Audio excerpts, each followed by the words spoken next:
Good morning, everyone.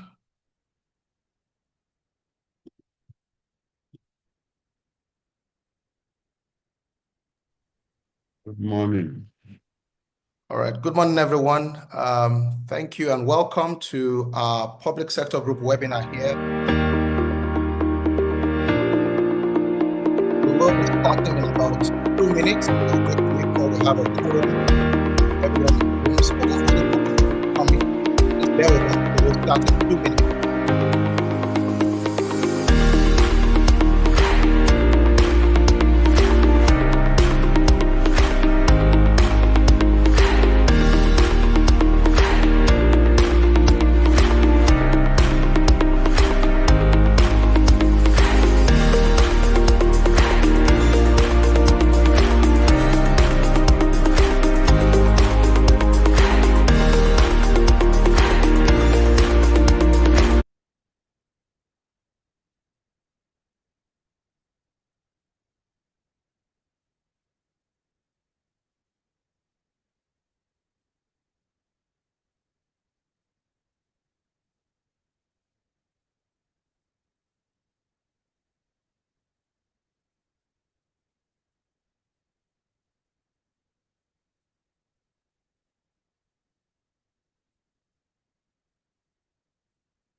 All right, I think we have a quorum. We have about 39 on the call right now, so this is a good place to start.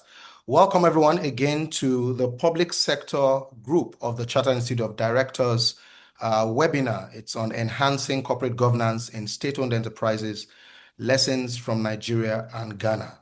The appropriate place to start is with our prayer, our national prayer, which will be reciting the stanza 3 of our national anthem as prayer. So if you don't mind unmuting your microphones and let's say a prayer together for our nation.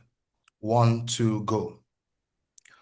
O God of all creation, grant grant this this our one request.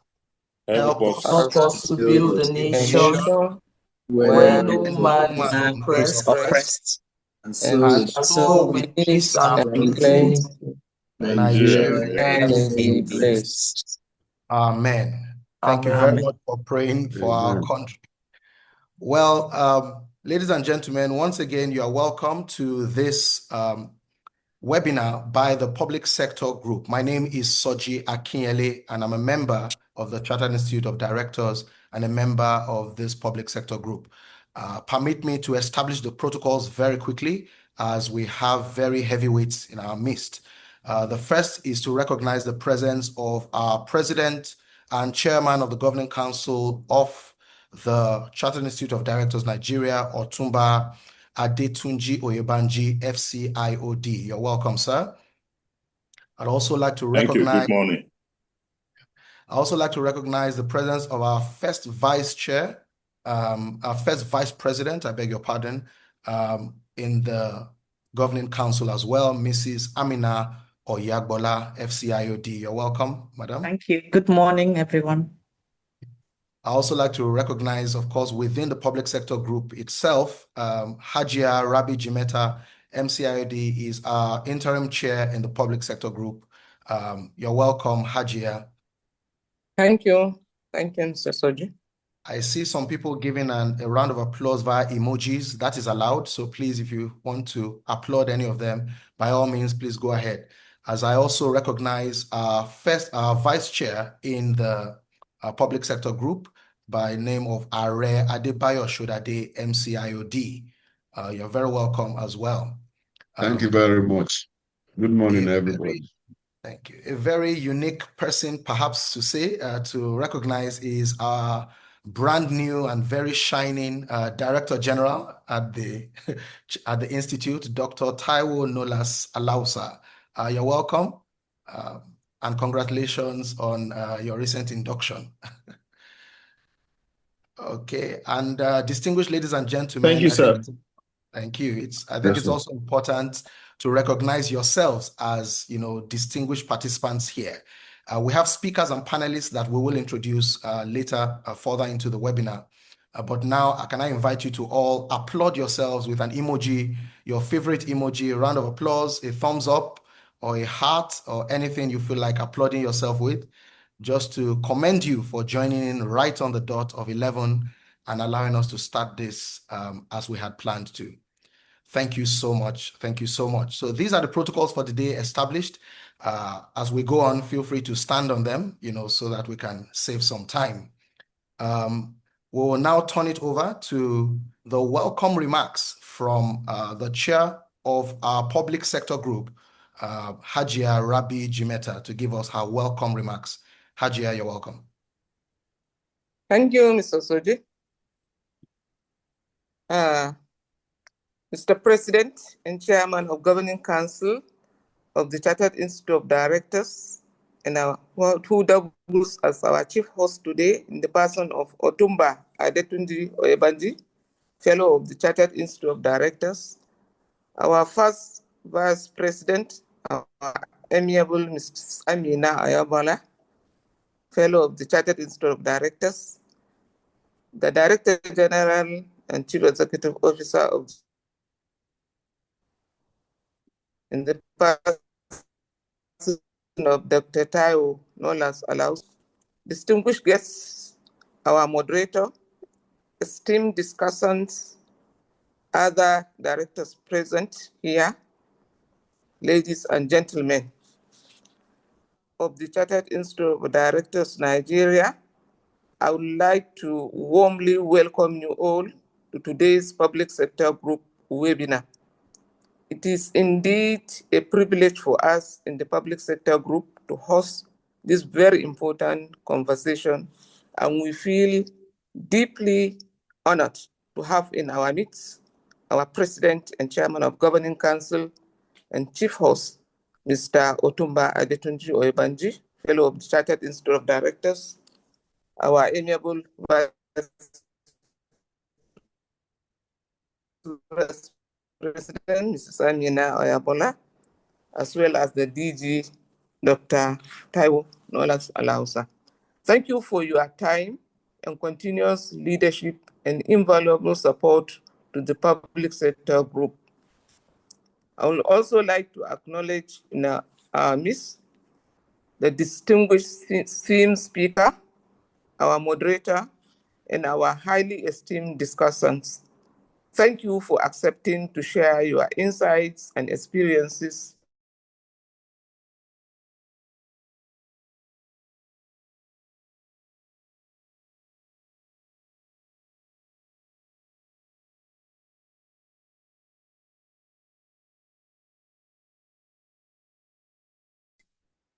of our economies in the West African sub-region. State-owned enterprises remain central to our national development, and strengthening governance frameworks is essential for accountability, performance, efficiency, and the long-term sustenance of our institutions. Our main objective today is to draw practical insights and experiences from these very important economies in the West African sub-region, that is Nigeria and Ghana, and to explore governance models, policy gaps, reform opportunities, and actionable lessons that can support better outcomes in the public sector. I therefore encourage all of us present here today to engage actively, ask questions, share insights and experiences, and take away valuable lessons that inform policy decisions, leadership styles, and corporate governance improvements across our various organizations and institutions. I'm confident that today's discussions will not only broaden our understanding on key issues bordering on corporate governance, but will also equip us with the knowledge needed to influence positive changes across the institutions we lead. Distinguished ladies and gentlemen, thank you once again for joining us in this very important webinar this morning. as we look forward to an inspiring and enriching, impactful session. Thank you once again. May God bless us all. Thank you. Well, thank you very much, Hajia, for that very warm welcome remarks. We appreciate, the homely nature in which you have brought us into this public sector group. Ladies and gentlemen, this is the public sector group of the Chartered Institute of Directors, one of the 15 sectoral groups, and our own mandate is to advance and advocate for corporate governance and best practices within the public sector. And you just heard from our chair of the public sector group. The next person you will hear from, we will invite to give, in this case, a goodwill message, as we go into our inaugural webinar as a public sector group. I invite our first vice president of the Institute, Mrs. Amina Oyagbola, FCIOD. Over to you, madam. Thank you very much, Dr. Soji Akinyele. Thank you very much for the warm introduction. Good morning, distinguished ladies and gentlemen. Good morning, distinguished President, Mr. President, and Chairman of the Governing Council of the Chartered Institute of Directors, Otumba Adetunji Oyebanji, and of course, distinguished members of the Governing Council of the Institute. I also wish to recognize our DG and CEO, Dr. Taiwo Nolas, and the chair of the public sector group, Hajia Rabi Jimeta. I also wish to recognize the themed speakers, the theme speakers and the discussants, some of whom are my very good friends, Dr. Alex Oko, Dr. Zan, and Mrs. Jumoke Adio. Thank you all very much for making the time out to participate in this very important conversation this morning. Respected directors and participants online who have deemed it worthy to dedicate their morning to this seminar, thank you very much for being with us. It is indeed my great delight, and I also join the chair of the public sector group to bring you warm greetings in my capacity as first vice president and also my capacity as chair of the Advocacy and Stakeholders Engagement Committee, which is the umbrella body for all our sectoral groups. I am truly pleased to witness this public sector group inaugural convening on this very important topic and subject matter, which is extremely timely today. I would like to again, for this reason, commend the leadership of the private sector group, Hajia Rabi Jimeta, and the vice chair, Aria Adebayo Shodade, and the entire team for their dedication, their focus, and consistency in advancing conversations that will deepen the knowledge and strengthen governance within the public sector. Your commitment to fostering meaningful dialogue is evident, and today's engagement stands as yet another testament to this group's growing impact in our society. The theme of the webinar, as has been said already, is Enhancing Corporate Governance in State-Owned Enterprises, Lessons from Nigeria and Ghana. This is both timely and critically relevant. Strengthening governance structures within state-owned enterprises remains a national imperative, and discussions such as this will help shape better policies, reinforce accountability, and enhance institutional performance at the subnational level and across all levels of the public sector ecosystem. I also wish to acknowledge, as I said again, our distinguished resource persons who I'm sure you will enjoy listening to, and of course, our very skillful moderator whose expertise will undoubtedly enrich today's dialogue and provide actionable insights. To all participants, I say again a very big thank you for joining us today, and I encourage all of us to engage fully, share our perspectives, and take away valuable lessons that can drive positive change within your respective spheres of influence. Once again, well done to the public sector group for this fantastic initiative. And I look forward to listening to all the speakers today and to a robust and enlightening session. Thank you very much for giving me this opportunity. Thank you. Thank you very much, First Vice. We appreciate your very kind words and the pat on the back, for this initiative. We couldn't have done it without your leadership, even within the Presidium itself. And on that note, would like to turn it over to formally actually open the webinar. We'll turn it over to our President and Chairman of the Governing Council of the Institute, the person of Otumba Adetunji Oyebanji, FCIOD, to give his opening remarks and therefore allow us go into the order of the day. Mr. President.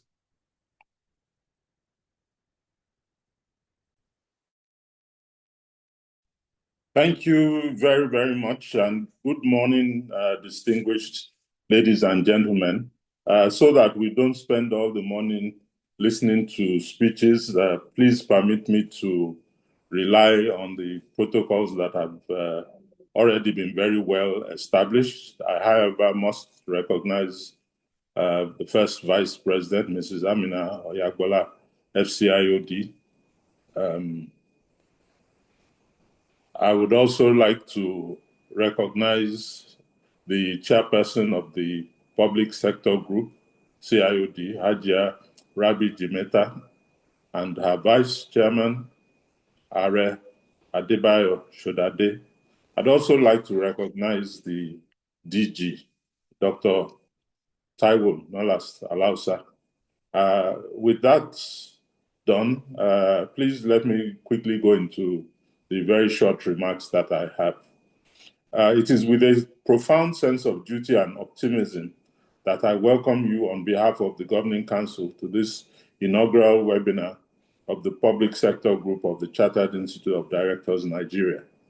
Today marks a decisive moment in our continuous advocacy for sound corporate governance, ethical leadership, and board excellence across the Nigerian economy. Our gathering here, centered on the theme, Enhancing Corporate Governance in State-Owned Enterprises, Lessons from Nigeria and Ghana, represents more than a mere exchange of ideas. It's a declaration of our intent to strengthen the very architecture of our national institutions.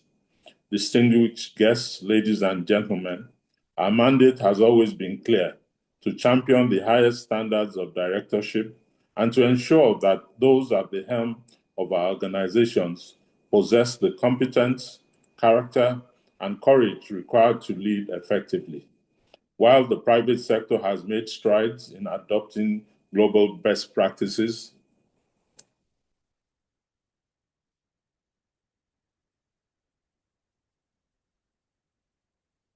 sorry, I was just trying to activate my camera. So, back to my speech. Distinguished guests, ladies and gentlemen, our mandate has always been clear: to champion the highest standards of directorship and to ensure that those at the helm of our organizations possess the competence, character, and courage required to lead effectively. While the private sector has made strides in adopting global best practices, the public sector, specifically state-owned enterprises, remain a critical area demanding our urgent attention.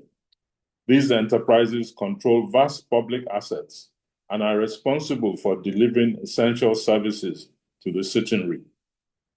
Consequently, their efficiency, transparency, and accountability are not merely operational concerns, but matters of national stability and economic prosperity. We convene at a time when the demand for public accountability is at an all-time high. The citizenry expects, and rightly so, that public assets be managed with the same rigor, prudence, and foresight as private capital. It is here that the role of directors becomes central. A board is the conscience of an organization. In the public sector, the conscience must be unimpeachable. We must move beyond the era where board appointments are viewed solely as political settlements and embrace a new standard where merit, expertise, and commitment to public service are the primary criteria for selection. Our focus today on the comparative analysis between Nigeria and Ghana is intentional. By examining the findings from Dr. Ini Abimbola's rigorous research, we aim to uncover practical lessons on how institutional reforms can drive performance. The success of our neighbors in certain aspects of public sector governance offers a mirror through which we can assess our own progress. We must ask difficult questions. How do we ensure board independence in the face of political pressure? How do we construct regulatory environments that empower rather than stifle innovation? How do we ensure that transparency is not just a policy statement, but a lived reality? The Chartered Institute of Directors Nigeria is fully committed to supporting the implementation of the Nigerian Code of Corporate Governance 2018 and the anticipated Nigerian Public Sector Governance Code. However, codes and regulations are only as effective as the individuals who interpret and enforce them. Therefore, our advocacy goes beyond the drafting of documents. We are dedicated to the cultivation of human capital. We are building a community of directors who understand that their fiduciary duty extends to the Nigerian people.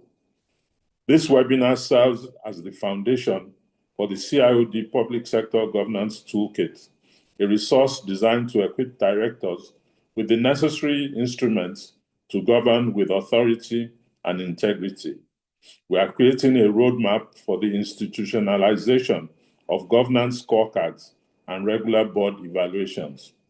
These are not administrative burdens. They are essential mechanisms for ensuring longevity and sustainability. I must commend the public sector group led by Hajia Rabi Jimeta, MCIOD, and the Vice Chair, Are Adebayo Shodade, and the Technical Committee on Advocacy Framework chaired by Dr. Soji Akinyele, MCIOD, for their tireless efforts in putting this program together. Your dedication reflects the core values of our institute. I also extend my gratitude to our keynote speaker, Dr. Ini Abimbola, our discussants, Mrs. Jumoke Adio, MCIOD, Dr. Alex Oko, MCIOD, and Dr. Kumafan Zan, as well as all participants who will be lending their voices to this critical conversation. Ladies and gentlemen, I urge us to approach today's deliberations with open minds and a shared resolve.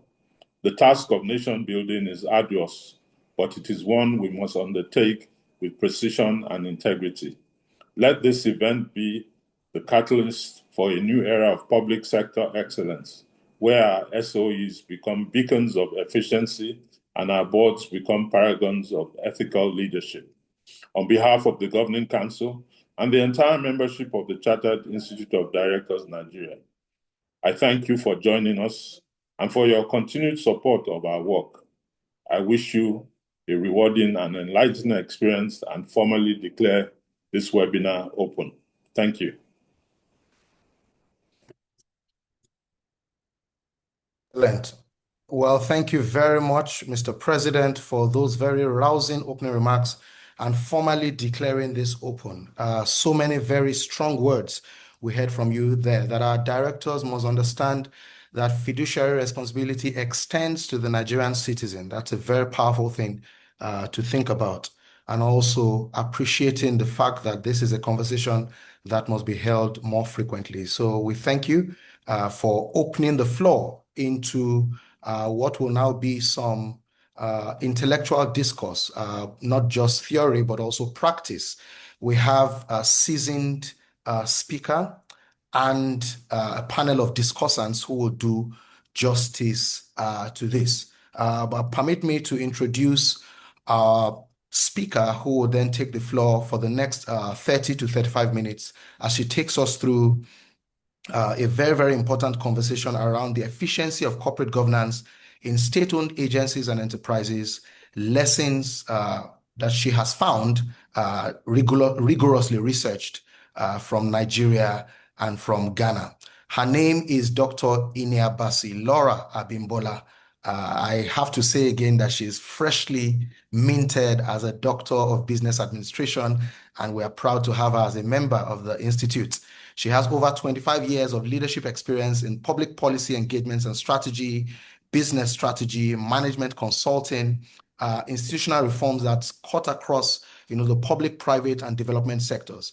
She was a 2008 Draper Hills Fellow on Democracy, Development, and Rule of Law from Stanford University in California.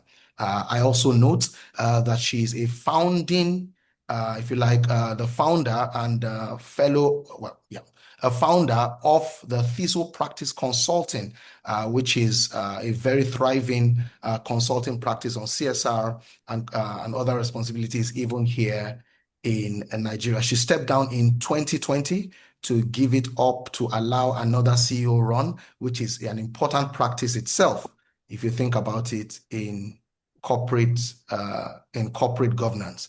Mr. Admin, I have been bumped out of sharing my screen.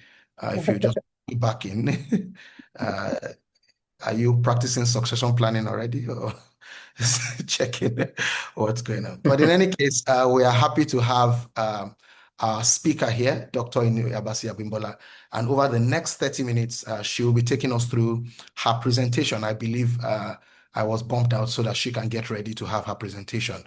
So over to you, Dr. Abasi Abimbola. Permit me to say one more thing about you, that she was an executive secretary of WIMBIS.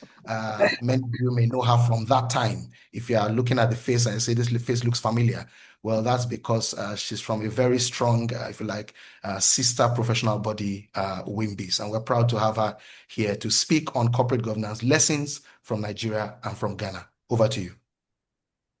Thank you so much, Dr. Akinolusoji. Thank you. I've known you for quite a while, even from your years in public service. And then I want to say thank you to the leadership of the Chartered Institute of Directors for this privilege. As I mentioned to Dr. Akinyele, this particular research is very, very dear to my heart because it's taken 15 years of my interest and desire to understand the public sector better.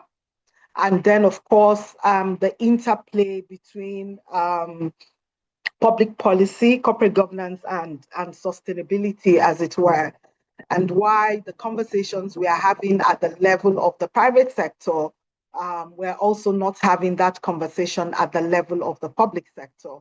And indeed, as it is, we're beginning to see that change. I'm sure with the changes we've seen in the 2018 Code of Corporate Governance, and then, of course, the public sector Code of Governance that is still being reviewed. Obviously, we're seeing a few changes happening around there. And for me, this research was really to look through and ensure that we understood what it is that was exactly happening and why we had Ghana, for instance, doing better than Nigeria when it comes to issues around public sector governance, and then, of course, the corporate governance within state-owned enterprises. Okay, I'm sharing my screen, but I don't know if it is up. Okay. Please, just to confirm that everyone can see this. Excellent, excellent. So I'll just go straight into it. Of course, a comparative analysis.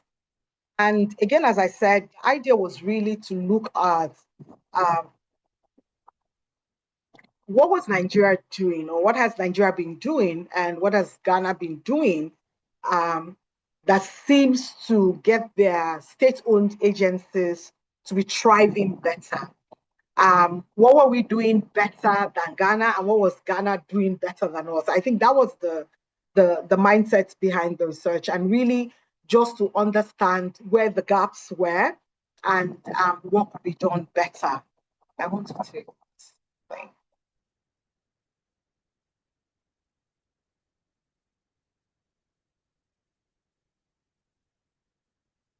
So clearly, what we now focused on was really understanding the ways, the interplay between the inefficiencies and, of course, what government was doing differently in both countries.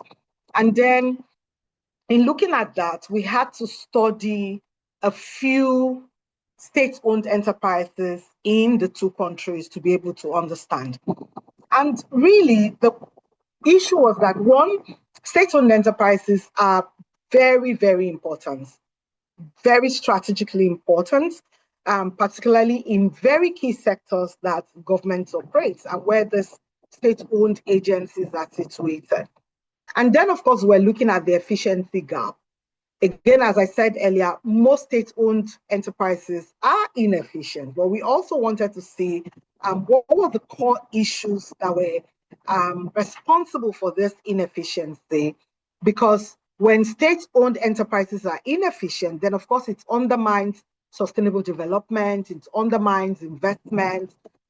Investments may come in, but then whichever way, the inefficiencies always overrun the investment. And then, of course, the governance challenge.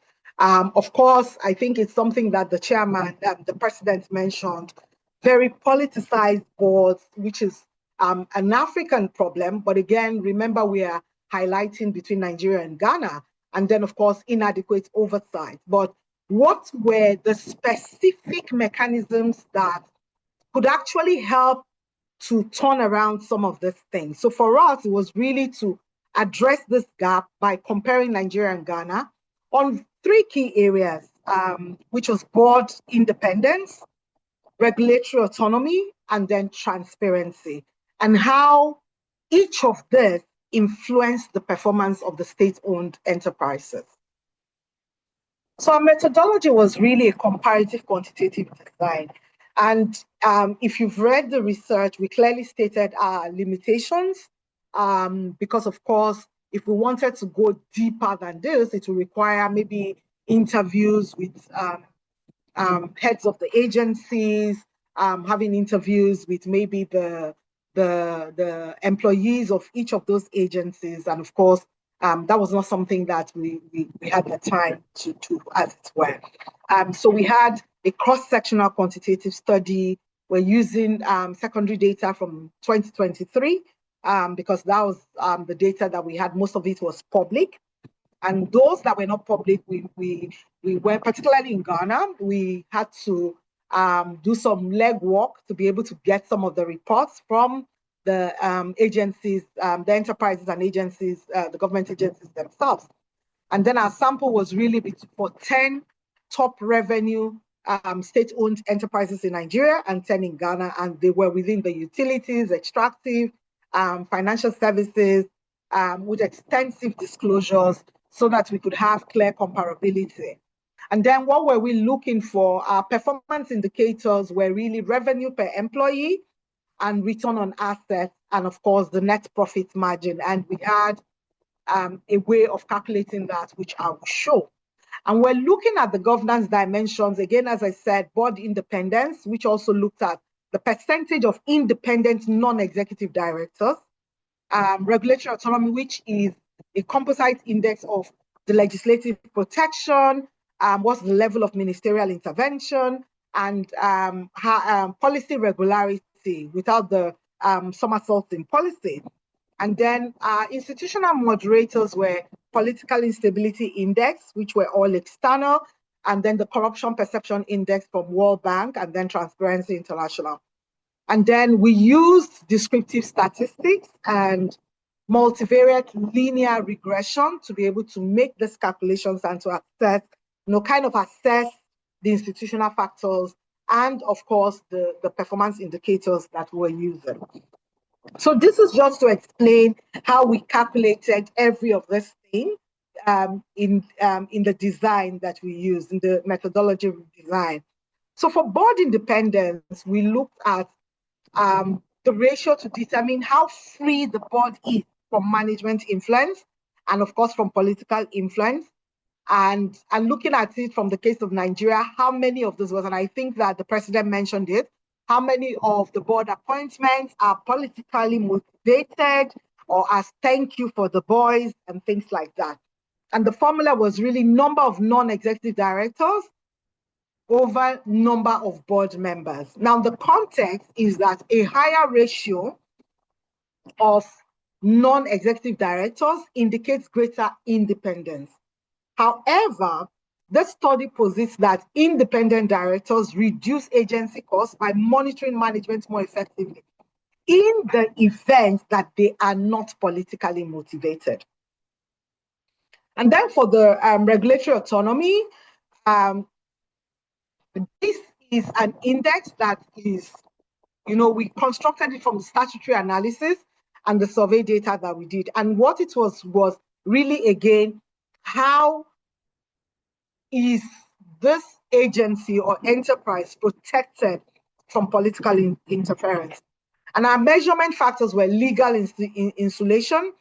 Does the enabling act that sets up the state-owned enterprise protect the CEO from arbitrary removal? The financial autonomy, does the agency rely on government subventions, or does it generate its own revenue? And then the appointment process, of course, are board appointments, merit-based or political. And the factors were weighted and aggregated into a score where from 0 to 1, where 1 is fully autonomous. For the third indicator, we use it as a disclosure score to quantify the availability of critical information to stakeholders. What's available out there to stakeholders, to citizens of the country.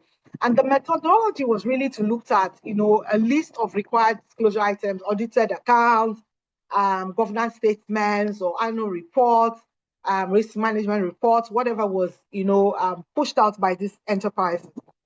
And the formula, of course, is as seen there, number of items disclosed over the total possible items on the checklist that ought to be disclosed. And our findings suggest that transparency is the only variable that cuts across both Nigeria and Ghana, regardless of the political environment. Now, this particular finding, I remember my supervisor questioning it. So, I had to explain what I found during my research, and I will explain that as we go along. And then, of course, financial efficiency metrics. We looked at the outcome of governance using standard ratios. Remember, I said some of the things we looked at was the return on assets and revenue per employee, and then, of course, the net profit margin. So for this, on return on assets, we're looking at how profitable the state-owned enterprise uses these assets. So what's the net come over the total assets? And then for the revenue per employee, we're measuring labor productivity. So the total revenue over the total number of employees that agency has. So what were our key findings? Having looked at all the variables, one of the things that was very clear, so board independence, regulatory autonomy, transparency score, and then pushing again the revenue per employee and the return on assets. Ghana's state-owned enterprises show higher board independence, regulatory autonomy, and transparency scores. And then, of course, they also exhibit significantly better financial performance indicators when we look at the revenue per employee and then, of course, the return on assets. And as you can see here, remember, we gave the formulas on how we calculated this, the standard deviation for Nigeria and the standard deviation for Ghana. And then if you look at it for board independence, for instance, Ghana was 0.54, where Nigeria was 0.38. For regulatory autonomy, Ghana was 0.67 to Nigeria 0.42. And then when you look at transparency score, this almost paired out at a point, but when you now look at the return on assets, Ghana was obviously doing far, far better than what Nigeria was doing. And then looking at the hypothesis 1 to 3, which was again, board independence, regulatory autonomy, and then of course, transparency. We looked at all of this again, and then the indication was clearly that Ghana was doing far better than Nigeria. When you look at the net profit margin, for instance, again, it was very clear. Ghana was doing 0.31, Nigeria was still very, very low. And when we look at transparency, looking at it at the level of operational losses, and again, remember how we explain transparency to be. What are the reports that are out there? What information do the general public have of these enterprises? Of course, at some point, they paired out, as it were. So again, looking at that transparency, as I said, the transparency, what we found out was that consistently and significantly, it reduced operational losses. And we explained that in both countries, which meant that for both countries, transparency was almost at the same. Now, one of the key things was the interaction analysis. The positive effects of board independence and regulatory autonomy clearly in Ghana were amplified by political stability, using the interaction term. So being able to calculate it, what was the reason why Ghana had a higher score in terms of board independence and then regulatory autonomy was simply because political stability and then the continuation of policies. So new governments didn't come in and change particular policies or try to either in terms of reforms or things that totally upturned the policies. So that was, very clear in the case of Ghana. Conversely, for Nigeria, saw that high corruption perception scores also diminished those positive impacts. So even where there were reforms, in most cases, the fact that there was some level of high corruption and political instability also made it difficult for Nigeria to be able to meet up in terms of those calculations. So we say that institutional context is very, very critical for governance reforms to be effective, where there is no constant overturn of policies and there's some level of political stability. So again, just pushing forward on the role of institutional settings. In the context of Ghana, we see a robust regulatory institutions and political stability that also enables independent directors to exert adequate supervision without any level of political interference. And then the regulatory officials could implement performance requirements without political interference as well. So one of the very exciting things that I saw with the Ghana context was really that most of the state-owned agencies actually go through performance evaluations, and which was very interesting. Clear performance evaluations with the reports publicly published. And then, of course, we also saw that there was some level of the board structures were very effective because they were also complemented by external institutions. Again, external performance appraisals and evaluations were carried out on the state-owned agencies, and whatever report that they gave were not politically influenced or driven by it. It was clear what needed to be done, and of course the agencies followed that. And then there was some level of flexibility from the regulators. There wasn't any undue overburdening, if you will, from the regulators in the Ghana context. In the Nigerian context, we saw a lot of policy volatility. Again, as I said, policy somersaults, discontinuity in regulatory systems, or always changes. Every government wanted to come in with a new set of reforms, and the reforms were not, in more cases than one, not following up on what was already established. In 8 out of 10 cases, it was more like, overturning everything. And then, of course, this, of course, hindered the expected benefits of some of the governance reforms. And then we saw a lot of structural barriers, deep-seated political influence on board composition, which, again, prevent the reforms from translating into measurable outcomes. And then frequent board structure changes. Strong institutional protection is needed for performance improvement, clearly, and that was something that we also noticed. In terms of the nuances, again, as we noted, transparency was very clear in both countries, which consistently reduced operational losses. Board independence, Ghana was doing far better than Nigeria in terms of board independence. And that also shows the critical role of external control when combined with institutional safeguards. And then for regulatory autonomy as well, Ghana showed very high immunity from political instability, which also helps in terms of ensuring that the frameworks, the enabling acts that set up these enterprises, were respected and kept through. So again, as I said, one of the questions that came out, when I presented this, and my supervisor was very clear that I do not agree with you. If you look at the context, the clear context of issues in Nigeria, why would transparency be the same in both countries? And of course, I had to explain that the reason transparency yields the same positive results in Nigeria as it does in Ghana, despite Nigeria's weaker institutional antecedents, is simply that transparency is a universally effective mechanism.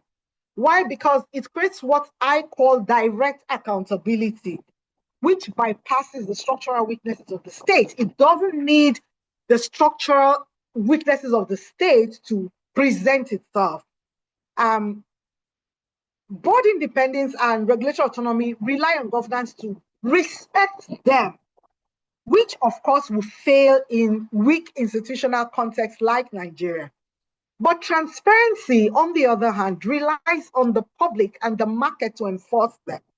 Because when we've seen that when reports, so we take an NNPC, for example, we all know the issues we have an NNPC, making so much money, where's the money? Why are you always, pushing out a loss? But when they report, the markets and the public tends to say, okay, we see where the money is going. So that makes it, okay, since we know where the money is going, that's fine. And so that is how transparency is calculated. Now, what were the key identifiers on transparency from this study? Number one was the institutional bypass effect. And I argue that board independence and regulatory autonomy are institutionally contingent. They are dependent on how the institutions are run. So in Nigeria, for instance, you can appoint independent directors, but if the political institutions are weak, these directors are, for the want of a better word, political corners, and they don't really have a say in terms of, how you will have in private entities where independent directors can call out certain things without fear or favor. And so, yes, the structure exists, but the environment breaks that function, the function of being able to clearly present that independence and autonomy. On the other hand, transparency is different. It doesn't rely on political will to work. So again, as I said, once a state-owned agency publishes its report, that's transparency, the data is out. That data is exactly what stakeholders will use, the media, civil society, investors. That's what they will use to ask questions. And so it is not necessarily that we're overlooking the weak regulatory agencies, but we're just saying that the data is out. The second thing for me is what I call the reduction of information asymmetry, and that is going through the agency theory, which is one of the theories that I used in the study. In an environment like Nigeria, information asymmetry, which is the gap between what management knows and what government knows, is very, very high.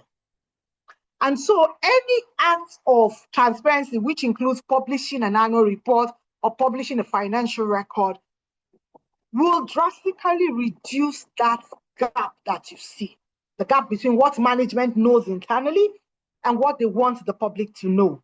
So even a small amount of sunlight in a dark room makes a big difference. So in Nigeria, again, as I said earlier, once we know where the money is going, it somehow reduces that cost of monitoring, if you will.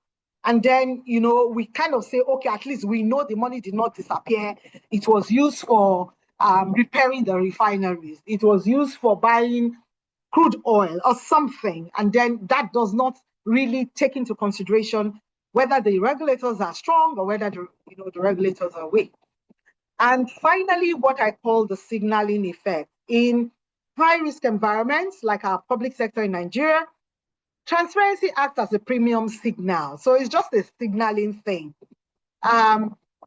Because very few Nigerian state-owned enterprises are transparent, the ones who actually now disclose information are signaling to partners, to stakeholders that they are safe, if you will, and professionally run. I mean, you can see about annual reports. We publish all those reports that they're on our website, So again, does this in any form truly improve their revenue per employee and their return on assets?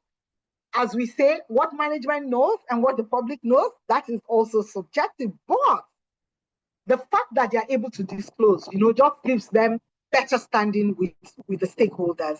And so we're saying that transparency is what I call portable governance. It works in both high-functioning countries like Ghana and low-functioning because it relies on external pressure. It has got nothing to do with what is going on internally. So in conclusion, of course, we say again, transparency is critical because, of course, then they can report, or in most cases, as some people will say, oh, they are forced to report what it is that they're doing. But to be able to move from where we are as Nigeria, we need institutional strengthening. And, the result of this research, which I concluded early in the year, led me into another research, which was the implications of the nexus between governance, functioning, and security. And what I was trying to look at was, what were some of the issues that were undermining the performance of proper governance and the implementations of key reforms in Nigeria? And the findings of that new study, I'm still on it. It's mind-boggling how you see reforms are happening, but the implementations of those reforms are actually not carried out the way they should be carried out. And these are even in clear issues, the everyday issues that we see at the level of the public sector. So we need to strengthen institutions within Nigeria. We need to prioritize reinforcing our regulatory apparatus. We need to intensify and beyond intensify, we need to actually implement anti-corruption efforts. There's need to build capacity within the regulatory organizations, and not just build those capacity, but also some mechanism to ensure that implementations of those reforms are clearly backed by strong institutional support. And then, of course, in both countries, there are still, of course, it's not as if Ghana doesn't have rooms for improvements. There are rooms for improvements, in a bit of robust enforcement. One of the institutions in Ghana was the state-owned agency that exports cocoa. And of course, there were quite a number of issues with, even though they're doing very good reporting, there was also something around the ability for robust enforcement in terms of some of the new reforms that were done, particularly around forest encroachments and things like that. So for both countries, the need for stronger governance reforms in terms of oversight bodies. And then we also said that for most of this, it needed some level of a phased reform strategy, if you will. Institution building, yes, but also the legislative and board composition reforms. We need to be able to move away from, if we want the state-owned agencies and enterprises to really deliver on what it is that they need to deliver, we need to ensure that the composition of the boards are not politicized, as it were. And there's some level of independence for the level of the CEO and also the board to be able to make the required changes. So this again will ensure that the state-owned agencies are performing at the level that they should. Thank you very much for having me present this, and I will take questions. There's some areas. So, for example, the linkage between what this study found out, and then the linkage between this study and the Nigerian Code of Corporate Governance, and then the currently ongoing review of the public sector. There's some parts of the findings that this study really spoke to, and I'm sure when we take the question and answers, I can shed more light on that. Thank you very much, and if there are questions, I will take it. Well, thank you very much, Dr. Ini Abimbola. Ladies and gentlemen, this is the point where you go for those emojis again and share as many rounds of applause, as many hearts, and as many smiles as you want to. I tell you, this is just 17 slides, but the research itself is far more than that. And I encourage you to find some time to actually read the doctoral research. This is one of the beautiful things about bridging what you call town and gown, where theory, and rigorous research supports things that many of us, know anecdotally, but she has brought a lot of insights, from actually studying this over the past 20 years to show that, we are not crazy after all, that this is something that the Institute has been advocating for ages in terms of, strong corporate governance standards across the public sector and even in the private sector. And therefore, it's worth celebrating her research. Thank you very much for the insights. There will definitely be questions as we go into the panel session, where we have some very erudite discussants ready to do justice to this as well.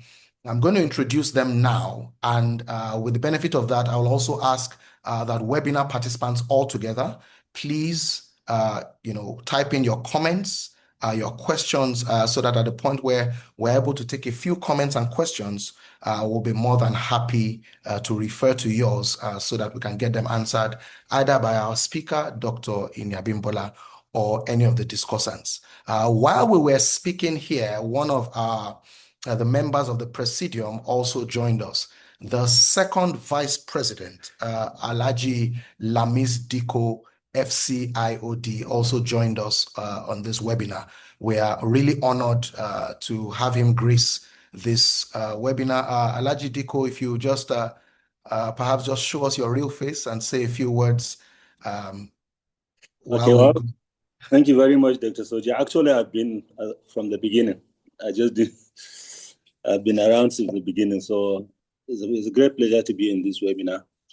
I also happen to be beside the second vice president chairing the board of state-owned enterprise. So there is a lot for me to learn from this. Thank you very much. Indeed. Thank you very much. Thank you for joining us in this. Ladies and gentlemen, this is still the public sector group of the Chartered Institute of Directors Nigeria webinar on enhancing corporate governance in state-owned enterprises, lessons from Nigeria and Ghana. We're going into the panel session, and like I said, please feel free to put in comments and chats and questions in the chat area or in the question and answer area. We will do our best to go into that during the panel discussion to extract a few of the strongest comments that we can find so that everyone can benefit from that. You may also, if you have specific questions, please assign them to some of the speakers and panelists so that we can ask them those questions. And even if it doesn't relate to them, we can someone else can have a right of reply on that. Discussants along the lines of what we have just heard, and particularly the theme, we have three discussants. The first is Mrs. Jumoke Adio, a senior expert and principal partner at Alfred & Alfred. She's a certified mediator, certified fraud risk management expert, in the USA. She is very passionate about corporate governance. I can tell you that by personal experience of working with her here on the public sector group, along with our chair and vice chair. She's worked across telecoms, banking, and finance. She currently consults for the Bank of Industry. She has many fellowships and memberships. We have to proudly say she's a member of the Institute, but she's also a fellow of WIMBIS and the Chartered Institute of Mediators and Conciliators. She's a member of the Chartered Institute of Arbitrators in the UK and also a member of the Society for Corporate Governance Nigeria. A round of applause for Mrs. Jumoke Adio, as I also introduce our next discussant who perhaps needs no introduction. Many of you may remember his name or his face as the former Director General of the Bureau of Public Enterprises. He's also a two-time CEO of the Year, 2021 as Independent Newspapers Public Sector CEO of the Year, and then Pink Awards in 2022 Public Administrator of the Year. So we look forward to hearing, the kinds of practices that he implemented, that allowed him win such accolades. But he's currently the founder and principal of Resource Intermediaries, a global talent acquisition, talent and resources firm. He was one-time MD of NNMB International Bank PLC. That's Dr. Alex Oko, MCIOD. And our third discussant is Dr. We have to call him Doctor because he's currently concluding his doctoral research. So allow us to honor him here. Dr. Kumafan Zan, who is the pioneer statistician general and CEO of the Benue State Bureau of Statistics. He was a former central bank statistician at the Central Bank of Nigeria and has over 20 years in doing, what he does best: state statistical system coordination, freelance consulting, central banking statistics, and he's really passionate about evidence-based governance. And that is why he has earned the right to be one of our discussants today. Ladies and gentlemen, these are our three discussants. As we go into the discussions, I encourage you to please, like I said, share comments, insights, questions, if you have some for them, so that as we ask them these questions, they're able to give us very robust feedback. Lady and gentlemen of the panel, can I invite you to just give us your first impressions in terms of response to Dr. Eni Abimbola's very eloquently delivered presentation. Let's start with Mrs. Adio, of course. Thank you, Dr. Akinyele. It's a pleasure to be here. And I think, standing on all existing protocols, I thank everybody for joining in. I would say, like I did mention in our earlier conversation, that it is a pleasure having joined, a group of highly intellectual discussants on this matter. And to say the very least, Dr. Abimbola has done a very insightful and robust work in terms of her research. So to start with, I would say I would really congratulate her based on what she has delivered today. If you ask me if there were anything to be added to this, first of all, I would say, how would we as individuals, go about the implementation of this, right? We all have all the codes, we have the codes stated here. So how do we go about it? I would leave room for my fellow discussants to make their points. And as we go along, I would speak more to the points that I just raised. Thank you. Thank you very much. Dr. Zan, your comments to the presentation. Right, thank you very much for the opportunity. And I join everyone to stand on the already existing protocol. I also want to join everyone to really, really appreciate Dr. Abimbola on such a fantastic research that she has done. As a statistician, of course, I'm very excited when I see data being used so beautifully, and the techniques that were applied were awesome. So I would just say what strikes me is we find a situation of two countries, one very, very large in terms of population and economy size, And then the other one, much smaller in population, much smaller in the size of the economy. You would expect something going this way, and then it's going that way, right? The GDP structure of the two countries, probably almost the same percentage for agriculture. You have more for industry in Ghana than in Nigeria. You have more for services in Nigeria than in Ghana.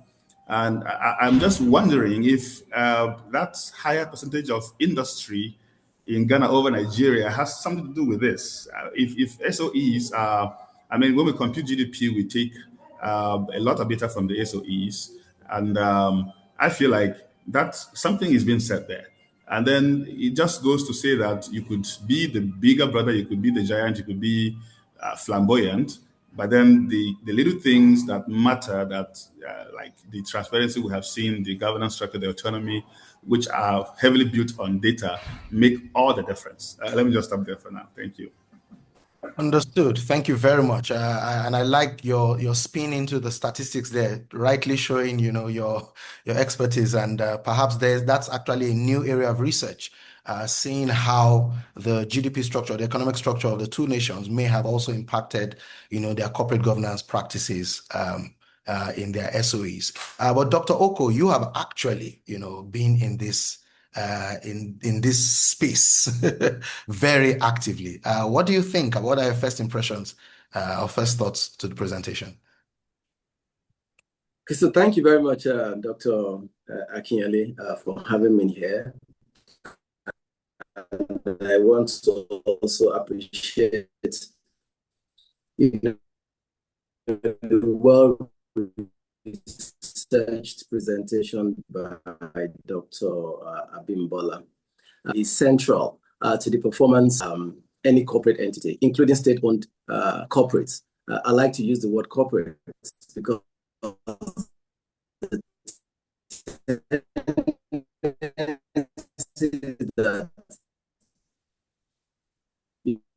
many times we see the state as bureaucratic. The ability or the incentive to want to apply due and robust corporate governance frameworks in managing those entities seem to be put in the back burner.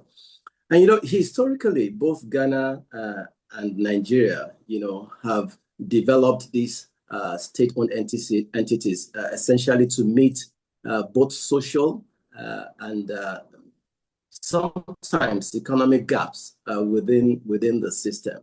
But one thing that I think that Ghana has done very, very well, one thing I think they've done very, very well is the establishment of, a state governance, and I think it's called SIGA. I forget the full meaning now, but it's a governance. Yes, it's called SIGA. Yes, authority. I think it's a state institute governance authority that actually, implements the application of strict corporate governance codes, within the state-owned enterprises. And I think that's where, all of the articulation of, transparency, independence, and regulatory autonomy are really, really practiced. So I think that that's one thing that Ghana has done well. Thank you very much, Dr. Oko. Very interesting. So in the absence of a SIGA, perhaps the public sector group can adopt, we can be the SIGA for the public sector or for the SOEs in Nigeria. That's definitely worth considering because we are learning from, if this is something that has worked there and is definitely putting them on the radar of good corporate governance standards, we should definitely look at what is adaptable here, if not adoptable, but at least adaptable. Thank you very much for that. I see Dr. Abimbola corroborating, so it's called SIGA. Thank you. Let me come back to you. So just take a round of questions and just to appreciate, particularly because you all have worked in SOEs in one shape or form. For instance, Dr. Adio, I mean, conflict resolution, governance codes, that's your bread and butter in a sense. So how do we, Dr. Abimbola talked about this, and even Mr. President alluded to it, the politicization of the SOEs, particularly, board positions or even just director positions and things like that. How do we begin to adjust for that, right? What experiences have you found, that have worked, and maybe have not worked, that you feel we should actually put on the table here? Okay. From where I sit and based on my experience, I find that board independence, regulatory autonomy, and transparency strongly align with practical experience. So I did mention something earlier. How do we change our paradigms or our perspectives in certain things? So I would not start by saying that we should take away the politicizing of board appointments, because it might not work practically. But when we appoint people to the board, what capacity, what are they bringing to the table? What do they have to offer? I'm familiar with a particular board in Nigeria, right, where most of the board members were politically appointed, and they are doing very well. What have they done well? There's an excellent proven track record of the caliber of people that were appointed. Proven ability in terms of ability to think and reason independently, right? The appointees took it upon themselves, right, to also commission a development framework, a governance framework by a leading consultant firm, which was approved by their shareholders, right? And has since they've also implemented corporate governance framework. In addition to that, this board also tenured their appointments.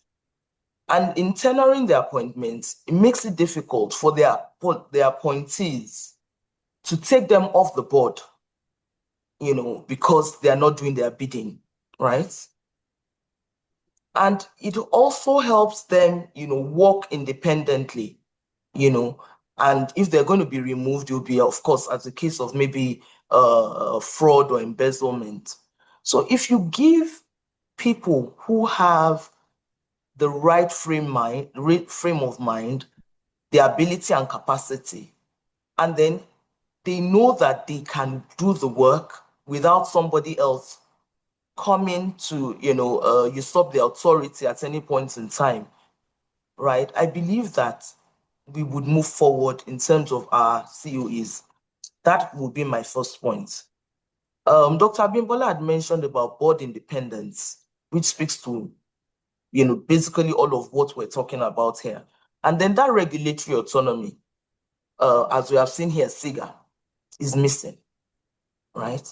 How do we implement a fully functional regulatory body that can mitigate, that can look at all the activities, the governance activities of our SOEs? How do we implement a body that can do that with people who have the right frame of mind?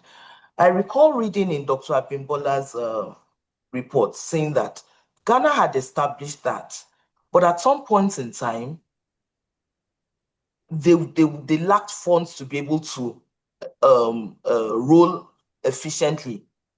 So how do we ensure that those bodies, when we put them there, they're not lacking of the necessary finances and all of those things? So it begs back to my question earlier, that we have all of this information.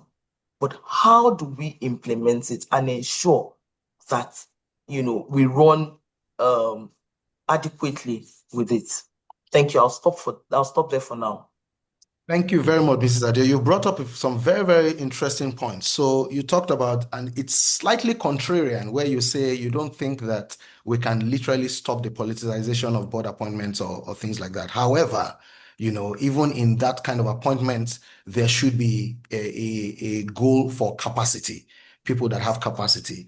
And then when those kind of people come in, what you said here was, for instance, in one of the boards that you observed, they developed a governance framework that was adopted. They tenured their term on the board, and therefore those things actually kept them honest, or at least kept their political sponsors, if you like, from pushing them out. I want to bring this to Dr. Oko because you've been there, as DGBP. Interestingly, I found out that I think you're on the board of UBA Ghana. So you sit across the the two countries. I've done a lot of research. I'm sure you're shocked how much of you I know. So I want to ask you that question, just connecting to what Dr. Adio said. What exactly, yes, we've promoted you. What exactly did you do right, within that system that earned you CEO of the Year, Public Administrator of the Year? Because it's sounding like some of the things that Dr. Adio is saying may have existed or do exist, but are not being pushed out in the way that it should. So let us know. Tell us. Thank you again, Dr. Akinyele. I think that what we tried to do, in BP at that time was to bring some sense of transparency in how, the appointments into corporate entities owned by the state were managed. But again, that was more of what you would call a unilateral decision by BP. It wasn't an institutionalized framework, and that's where I think that we're getting it wrong.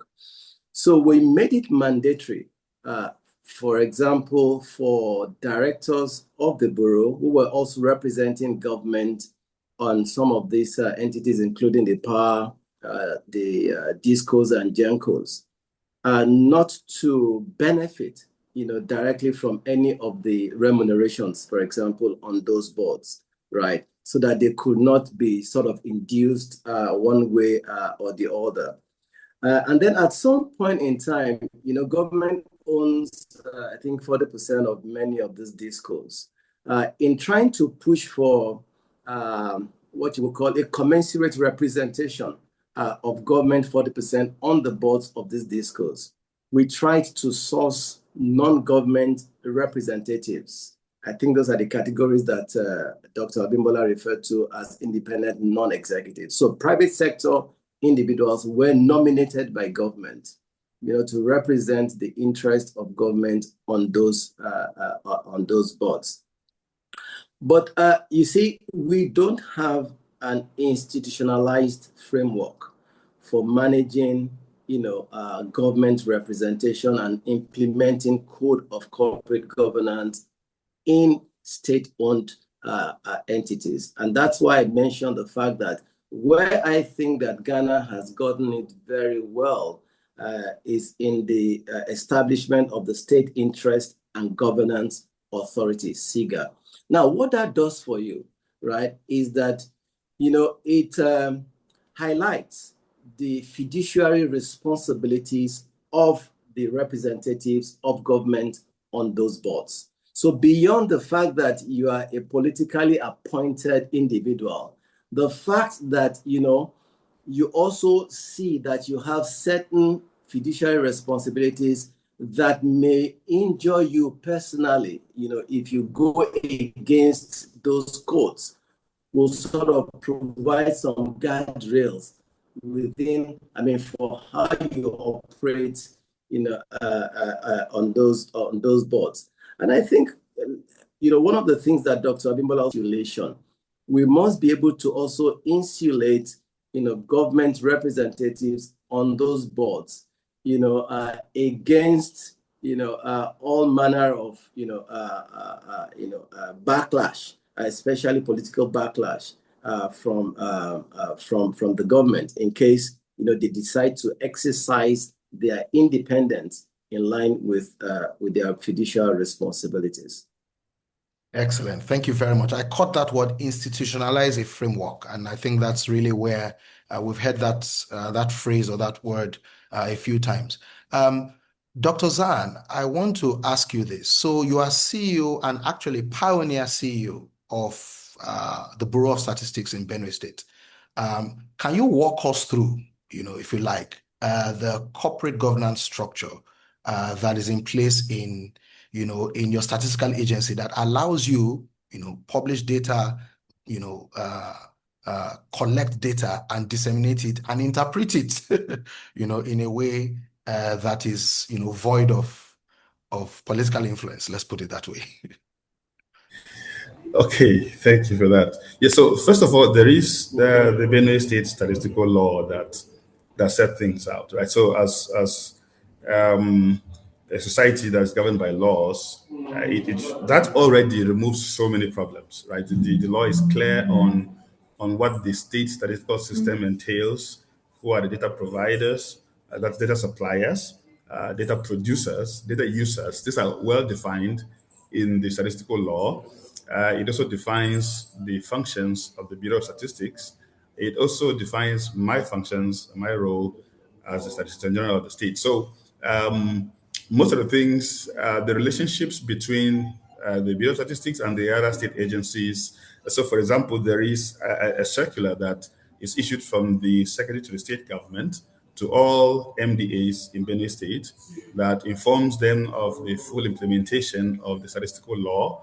That also tells them the role of the statistics department in their own agencies, and then the practice when it's time for them to do their data collection activities, how they should collaborate with the Bureau of Statistics.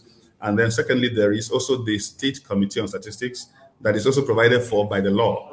Members of this committee are from the Department of PRS, as Planning, Research, Statistics, from all the MDAs. They are members of this committee. It stipulates how many times a year they meet.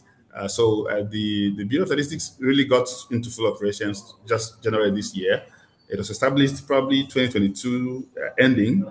That's when the law was enacted, but we didn't really commence operations until this year, January. So the committee has been inaugurated. We're just working towards putting the first meeting this December.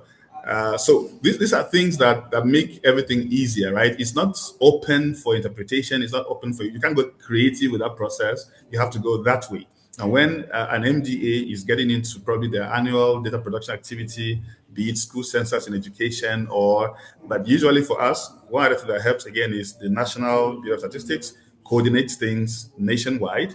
And so they come into the states to collaborate with us. It really, really makes everything more streamlined. And then for us, we established a clear data pipeline in Benue State.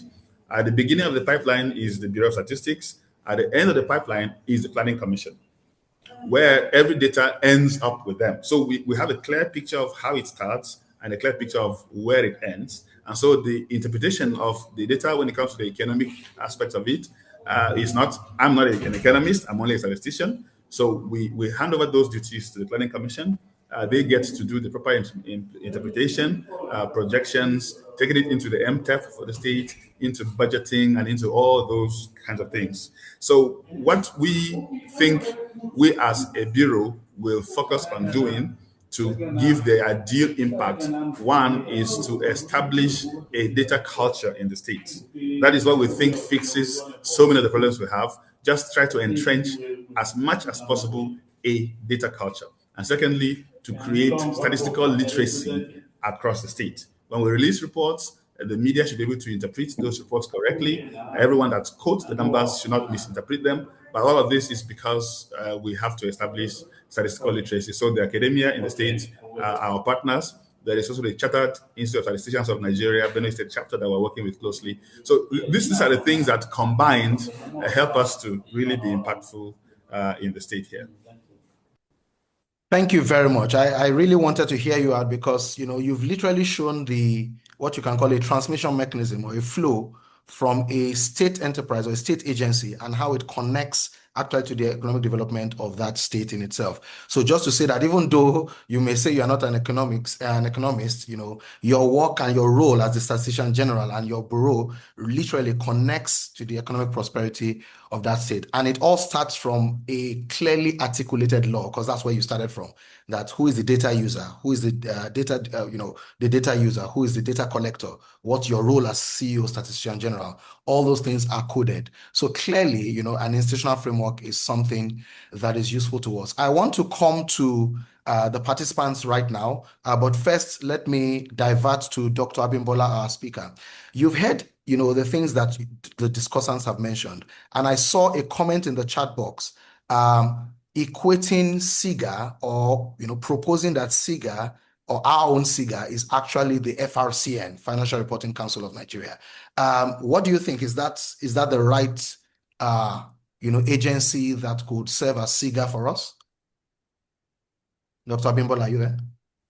Yes, I'm here. I saw the question, and I just kept thinking about it. There's a possibility, actually, because if you look at what the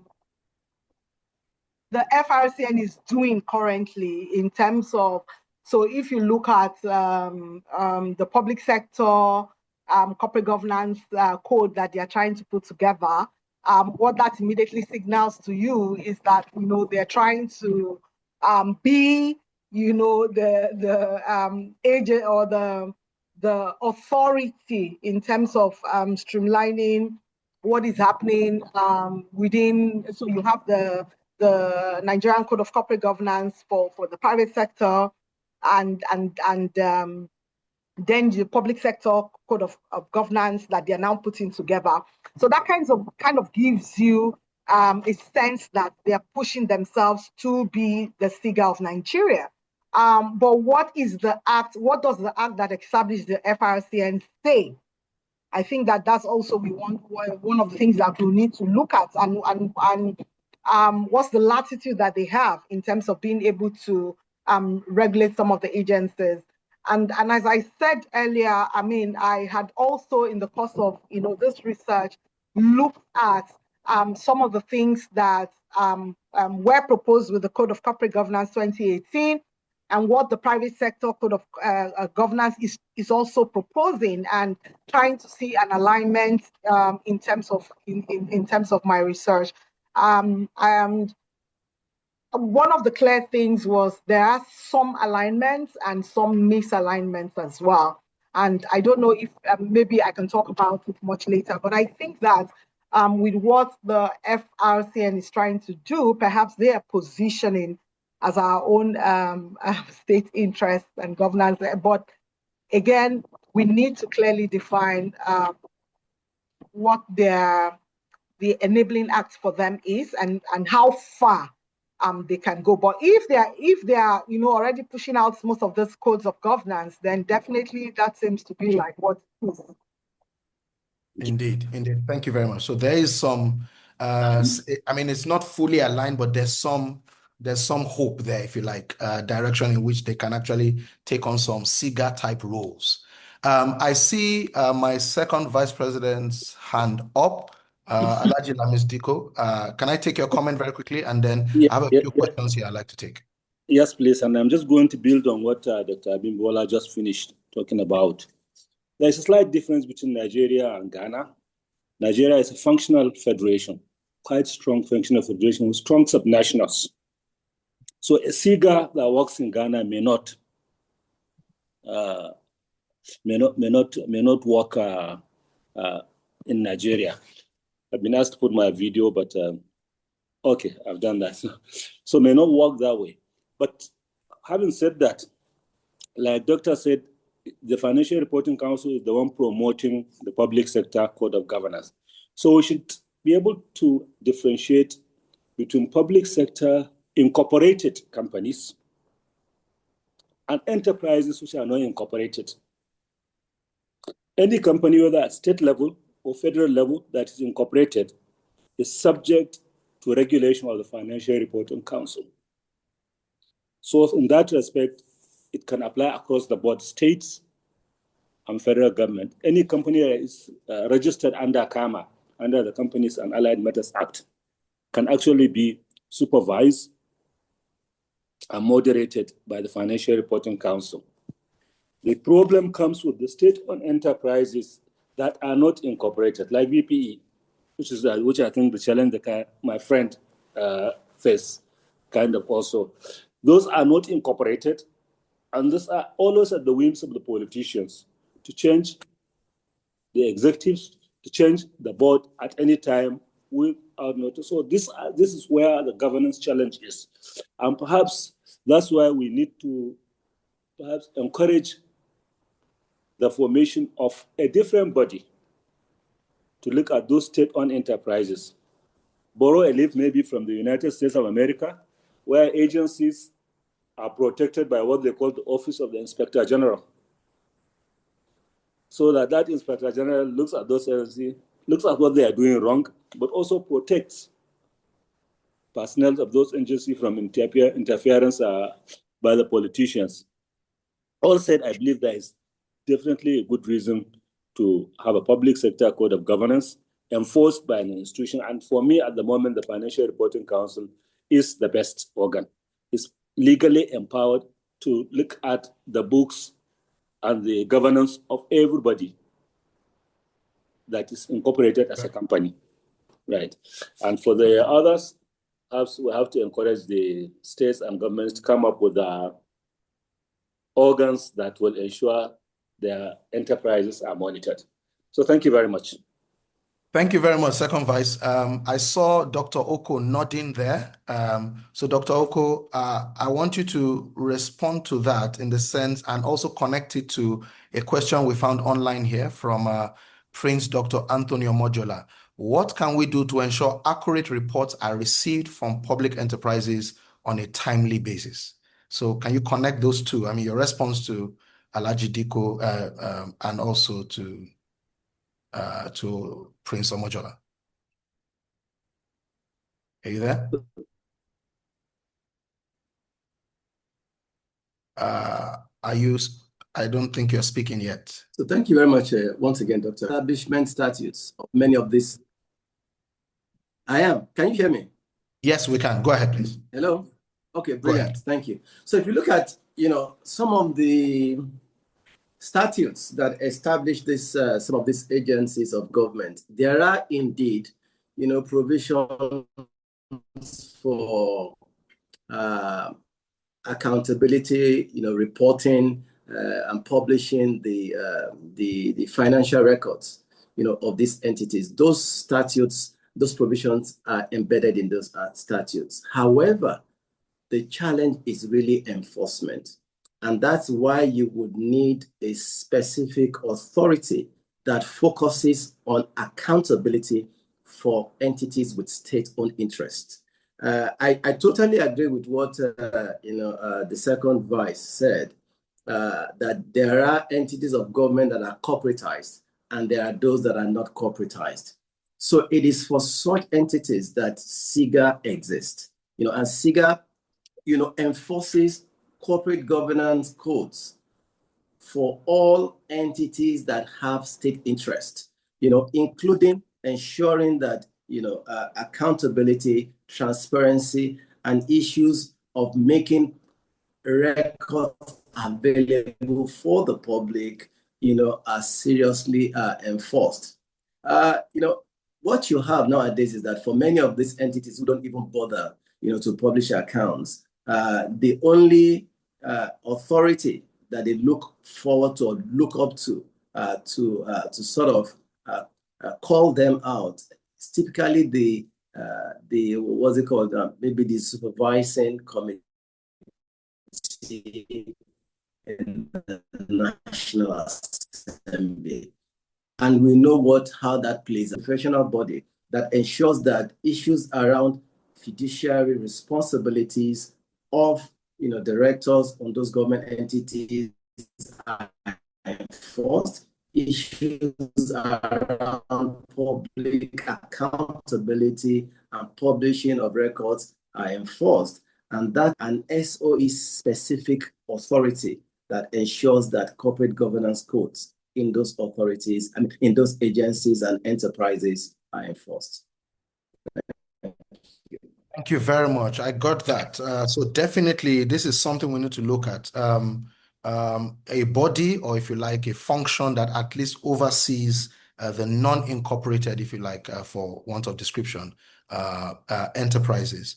I also like the fact that you've kind of taken us now into the legislative track of the National Assembly and what happens there as some form of oversight function as well, to ensure corporate governance. So definitely, I'm reminded of a time when we had, I think it was an executive order on transparency, where you needed to just publish everything on the website and make sure that all MDAs had, all their reports, all their licensing, requirements and all of that are published.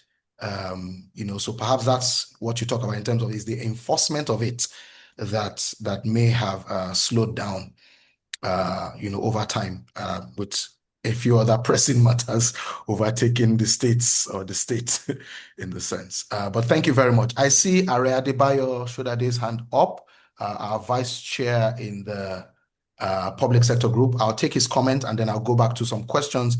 I'm seeing some very good comments here, so I won't just take questions. I'll also read out comments, as a way of sharing some insights from our participants. Vice Chair, over to you. Thank you very much. Actually, looking at all that has been said so far, and with my experience in the public service, I'm of the opinion that even if we want, whether it's the institute or the public sector group, if we want to start our advocacy job, we should actually be with the legislatures.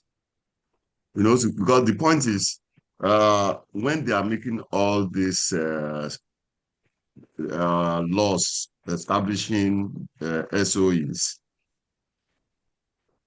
they are also concerned with the issue of corporate governance, but their approach had always been, giving themselves more roles, in trying to see. And the problem with that is that it's just complicating the bureaucracy. Because, where their oversight will now be like, okay, we are talking about SIGA. So for the legislature to now want to be doing similar things to what SIGA is doing, definitely, it won't work. Or in most cases, they will also give themselves roles in certain aspects, so that the SOEs will need to go back to them to take some actions. So this will just further complicate the bureaucracy. So I think if we want to start advocacy, it should be, along that line. Thank you very much. Thank you very much, Vice Chair. Definitely an advocacy along the legislative track is very, very useful. Many times we focus so much on the executive arm of government that we forget that there is, a strong oversight function from the legislature that also needs to corroborate that. I'm very mindful of that. I want to take some comments here from the chat box.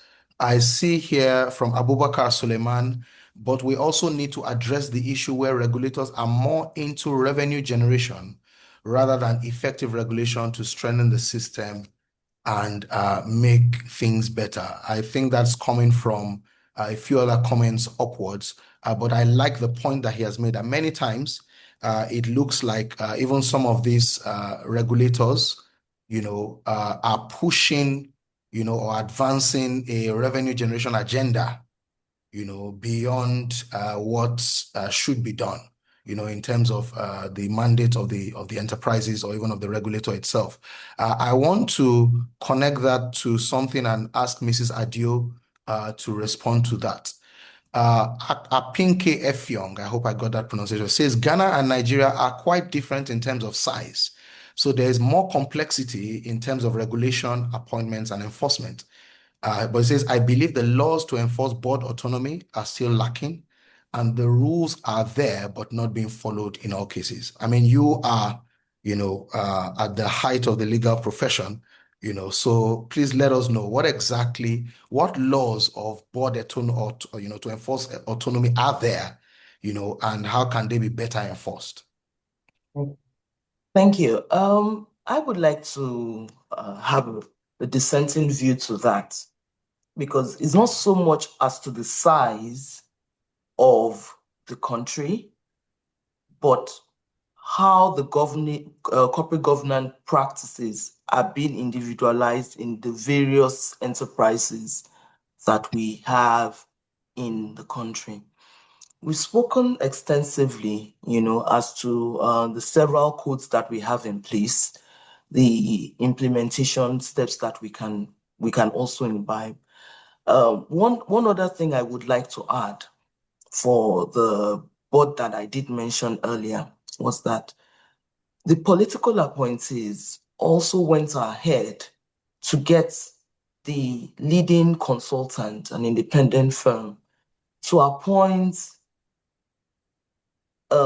independent directors, independent of them, who do not have any form of bias or inclination to any of their bodies, to any of their political affiliations.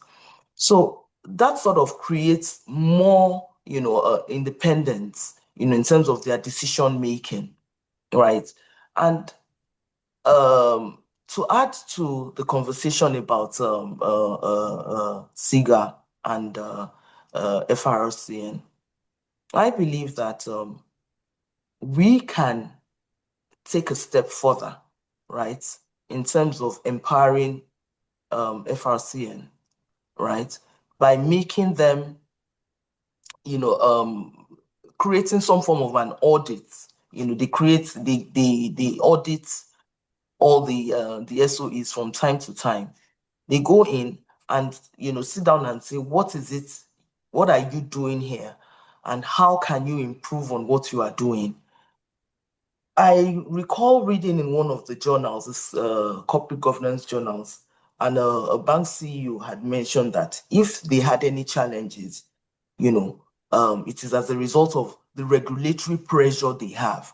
So it's not because we lack people who can do this job, but how are we looking to ensure to get, these people to also work within our state-owned enterprises, to efficiently audit and ensure that things are being done the right way. I recall seeing a question on the chat box here as well, saying the training, the training of our directors. How can we train? Yes, we can train them. Those are the clear board protocols that we can put in place. We can train. We can also implement whistleblowing protections, similar to what Dr. Oko had mentioned earlier, to say that when somebody is not doing the right thing, we have that responsibility to call them to order. They are neighbors. They are people who we see and we deal with on a day-to-day basis. For me, I see it as our approach there has to be a change in our perspective, and our philosophy should be predicated on the sense of ownership. How would I allocate, or utilize these resources if they were exclusively mine? How would I manage or deploy if those resources were mine? So we should call ourselves to question to say, if it were your funds, is this how you would spend it? If it were your company, is this decision you have made, will it be for the good of the general public, or are we looking to just meet certain individual requests or in certain individual requests? So those are the things that I want to speak to here. Yes, we can implement trainings, right, and accountability frameworks. We've talked about transparent reporting mechanisms, and independent oversight of the committees. Thank you very much.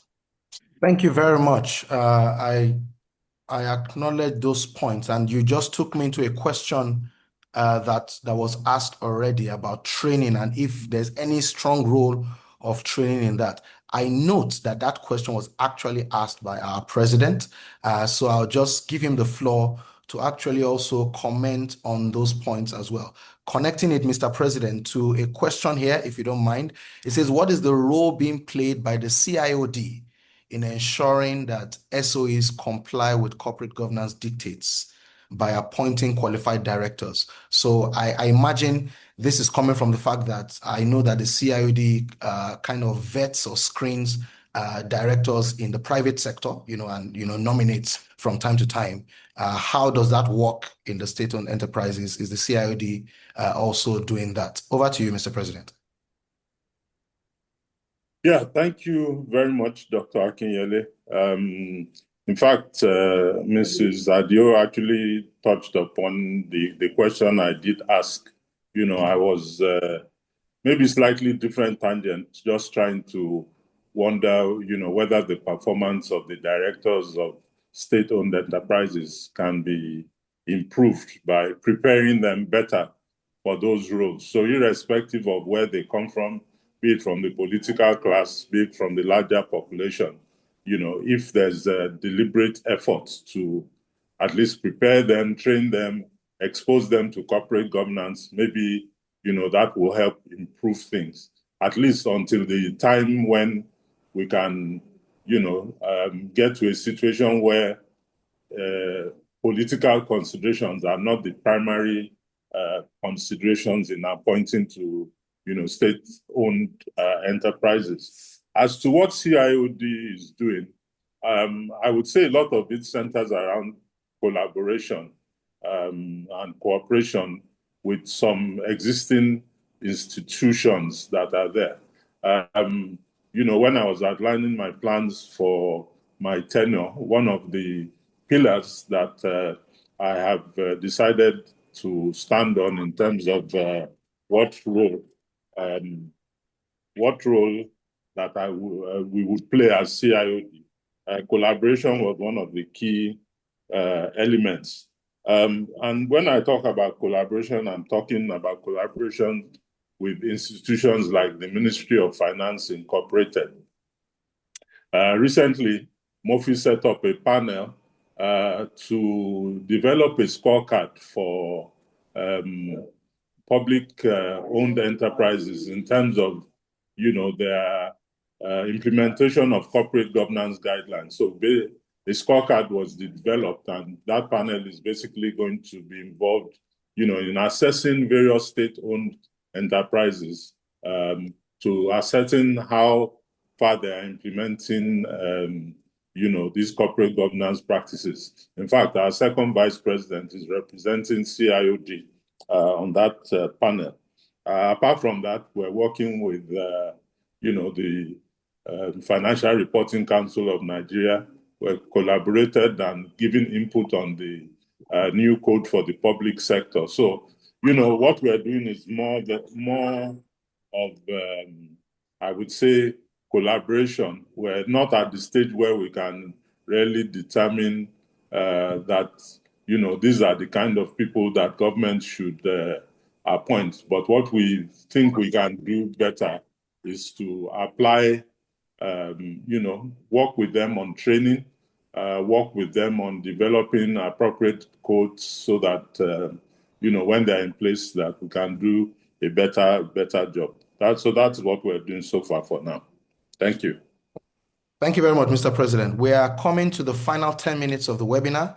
I see a few hands up. There's a hand that has been up forever, and I have to apologize, and I'm going to take that hand now. I hope it's not hurting you yet. Adefolahon Adeyemo. If you are able to either speak, talking permitted, okay? If you're able to speak, please go ahead. Thank you for your patience. Thank you very much.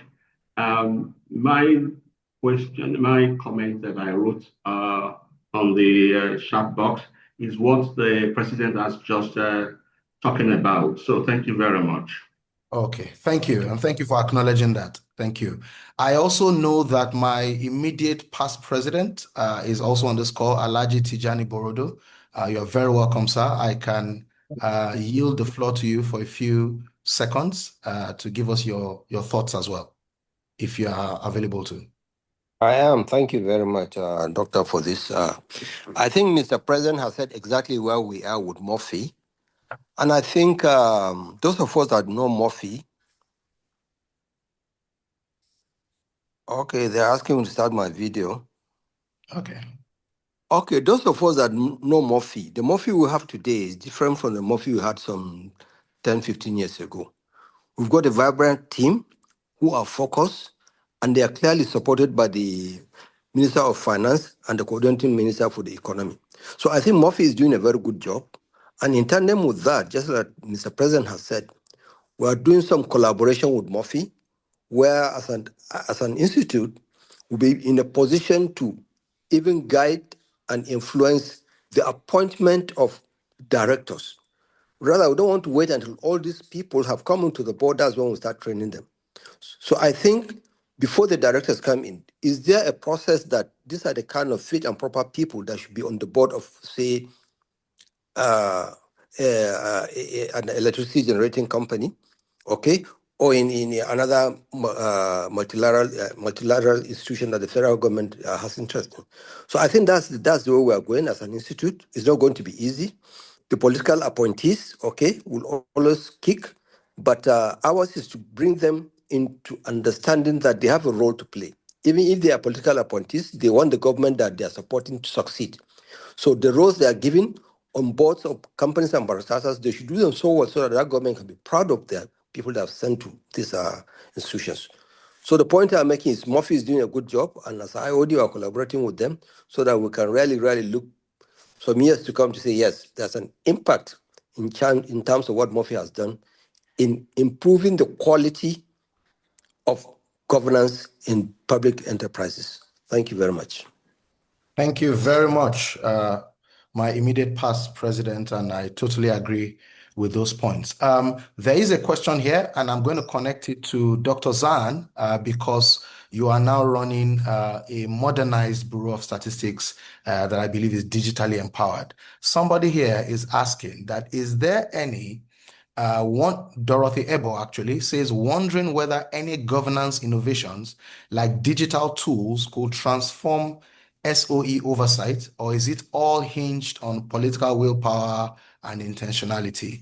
Dr. Zahn, I'll open that up to you, and also our speaker, Dr. Abimbola, to ask if any part of your research, actually, went into maybe the digitization of operations or things like that in the SOEs.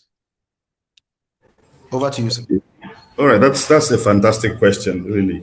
So I was just thinking about it, and let me put a sketch that subject matter experts can put some flesh over.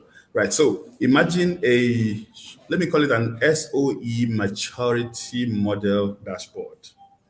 Right. So where you can choose 3 levels or 5 levels as the case may be. A 3 level will have 3 colors: red, yellow, and green. Right. So you could look at metrics, just as we've seen in the study here by Dr. Bimbola, looking at the ratio of non-executive directors to the total number of directors, for example. That's a metric, very important. Transparency, autonomy, and all that. Now, we have this on a dashboard. And in her study, I think she picked like the top 10 SOEs per country, right? So I think that the public sector group is in a unique position to lead in this kind of effort, right? So just probably maybe you could start with national, or you could go, I don't know the level to which you will go for starters, but figure out something like a dashboard that shows the maturity level of SOEs. So I feel like, just like Mrs. Ideo was saying, even if they were politically motivated in their appointments on the board, as long as there is it is codified exactly how they should do, and they're looking at this model, right? We are in the red. Our vision is to be in green, right? So that guides them, whether they were picked politically, whether it was nepotism or it was meritocracy, whatever it was. You are on red, you are headed for green, and this is what everything should lead to.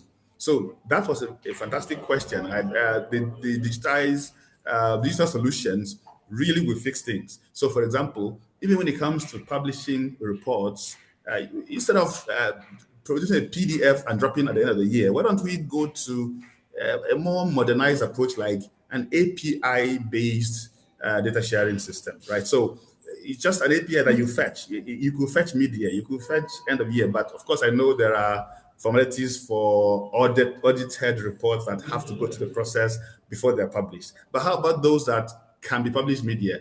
Those that can be published quarterly, and it's an API system where you could just be fetching. You don't have to wait for a PDF. Now, when it's fetched that way, we could even modernize it by having some AI capabilities where you could interact. You could make a query, ask a question in words, and the system gives you an answer by fetching the data and assembling them into a sentence the way AI does. And these are things that make things, they modernize things and they make things move faster. So I am really very, very passionate about modernizing systems like this. And I think that was a very apt point. So I would say that looking at like geospatial mapping of the SOE's assets, where are they?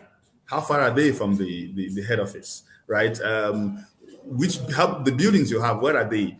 Could you put them on a map? In which states are they? Even if it's in one city, how far apart they are? Things like this just make things that didn't look possible eventually. And things that look difficult start looking easy. A picture just tells you a story without having to crunch numbers in your head. That's what I was thinking. Thank you very much. Thank you very much, Dr. Zahn. We are in the final 3 minutes of this, and we want to stay on time. I just want to read one more comment here. I believe this is from Yemi Adelakun. It says collaboration. And Mr. President talked very heavily about that. Collaboration with the head of civil service of the Federation, with the Secretary to the federal government will be a step in the right direction as well. So we are very big on collaboration. Thank you very much for pointing that out. And that's why, Dr. Zahn, I like how you said the PSG, the public sector group, is in a unique position to do some of these things. I will be recommending an announcement at the end of this webinar shortly. So stay on for that. Dr. Abimbola, as your hand is up, I'm going to ask you now to give your final comments, just passing shots on this, and then I'll go around the room to Mrs. Adio, Dr. Zahn, and then Dr. Oko as we come to a close. So, Dr. Abimbola, over to you. Okay. Thank you so much. And I think that the panelists have really spoken deeply to the heart of everything. And some of the questions that came out, I know we have very little time, but I really wanted to focus on 3 things. Number one, and I'll start with the MOFI alignment. And, I think a comment that said MOFI, the current MOFI is like acting now like SIGA. From my years of experience and even looking at the current reforms that MOFI is trying to work with, I'll say SIGA is the policeman, if you know what I mean, what I would call the governance watchdog. MOFI, on the other hand, I would say it's the investment manager. And the idea of the governance framework that MOFI is trying to do, for me, looking at it from the perspective of a governance person and the experience of the public sector, would be that the only place where you can begin to say there's a convergence is simply what I say, that MOFI, in terms of its valuation of its assets, if you will, is trying to say we cannot manage assets that are opaque, if you understand what I mean. So what do? We need to be able to launch a governance scorecard for Nigerian, state-owned enterprises in such a way that we are also able to monitor what it is that they're doing in terms of the investment. So I would say, think of SIGA as the regulator that ensures that state-owned enterprises follow the rules and meet their targets, while MOFI is the asset manager that is trying to squeeze financial value out of this state-owned enterprises. And by doing that, also saying, we're going to give you a governance scorecard to be able to follow. So that's the way I see it. And I think that in helping MOFI, we ourselves as IOD need to understand clearly, without being carried away by the reforms that they are trying to do or the governance scorecard. We need to be clear, why is the governance scorecard there? It is that as an asset manager, they need to be able to ensure that there's a kind of holistic valuation of the asset. So I needed to put that out. The second thing that I want to talk about is the digitalization, the use of tech that we spoke about. Now, using SIGA as an example, I mean, for me, if you read the research fully, you will see that, SIGA was one of the key areas we mentioned that made board autonomy and board independence very great for Ghana because of the things that they have done. So for SIGA, they have what is called the primary monitoring tool, which is called their SIGA entity portal. For that, it is a mandatory digital filing cabinet. Everything about the state-owned enterprise is uploaded there. Their financials, their management reports, operational data, everything is uploaded there. And it is a kind of compliance enforcer. If you don't upload these things on the date that is due, it triggers a sanction immediately on the portal. So even the political appointees cannot hide. It's not a matter of I can do as I like. It is that this is the standard. And I think that that's the difference. So yes, there are still some political appointees, and that's where the issue around training comes in. When appointees are appointed in Ghana, they go through a mandatory training that lets them understand that, yes, you are politically appointed, but the big but there is that you are under monitoring and control by SIGA. Then they have an external one, which is that portal, and then they have an internal one that is put into the enterprises themselves. They call that one the smart workplace. It is an operational backbone. All the boards of the state-owned agencies, the Ministry of Public Enterprises, everything. So there they have their virtual board meetings, there's document management, correspondences are done, everybody knows what's happening within that agency. Then there are also, each of these platforms are integrated with GANEPS. I can't remember the full thing. GANEPS is their procurement system. So because, again, talking about corruption, the procurement system is the largest source of leakage in state-owned enterprises. And so being able to integrate every single data into this platform, they monitor the spending patterns. So if an SOE procurement spend for 2025 spikes more than 2024, or let's say 2026 is spikes, because they know there's an election coming in 2027, so let's watch what is going on. So I think that the difference is so clear. We need to clearly define it. So yes, Murphy is building what I call, and I think that's what it's called actually, a national assets register. What it does is just a digital inventory. And yes, they are trying to copy SIGA, but it is simply just to monitor the valuation of their assets. The first thing is really, and the final thing for me, is that IOD also needs to understand what in terms of when we begin to talk about let's say the reworking of the Code of Corporate Governance. One of the things that I see, there's a low alignment, and I call it a square peg in a round hole. That is the Nigerian Code of Corporate Governance, particularly as it relates to public liability companies. There's a legal conflict. I'm not a lawyer, but this is something that I've had to study over time. And why is there this legal conflict? It comes from the specific enabling act, and I talked about that during my presentation. The enabling acts for each of the state-owned enterprises. If you study the NMPC Act or even the MPA Act, you will see this. What it does that it grants the president or the minister direct powers to appoint or fire board members, which instantly contradicts, I think it's Principle 9 of the Code, Code of Corporate Governance 2018, that talks about board independence. The second thing is the apply and explain. The code says that SOEs should apply and explain. All the SOEs see their enabling acts as superior to the code. So they do not apply, neither do they explain. And so, again, one of the key things that study clearly, that needs to be. Yeah. So this was something that made, when we were calculating the percentages for board independence, that was what gave Nigeria 0.38, because the boards are dominated by the executive and then political appointees. rather than the independent voices as required by the code. Now, for the public sector one, there's a bit of, what I call some level of theoretical alignment, but there's a practical risk.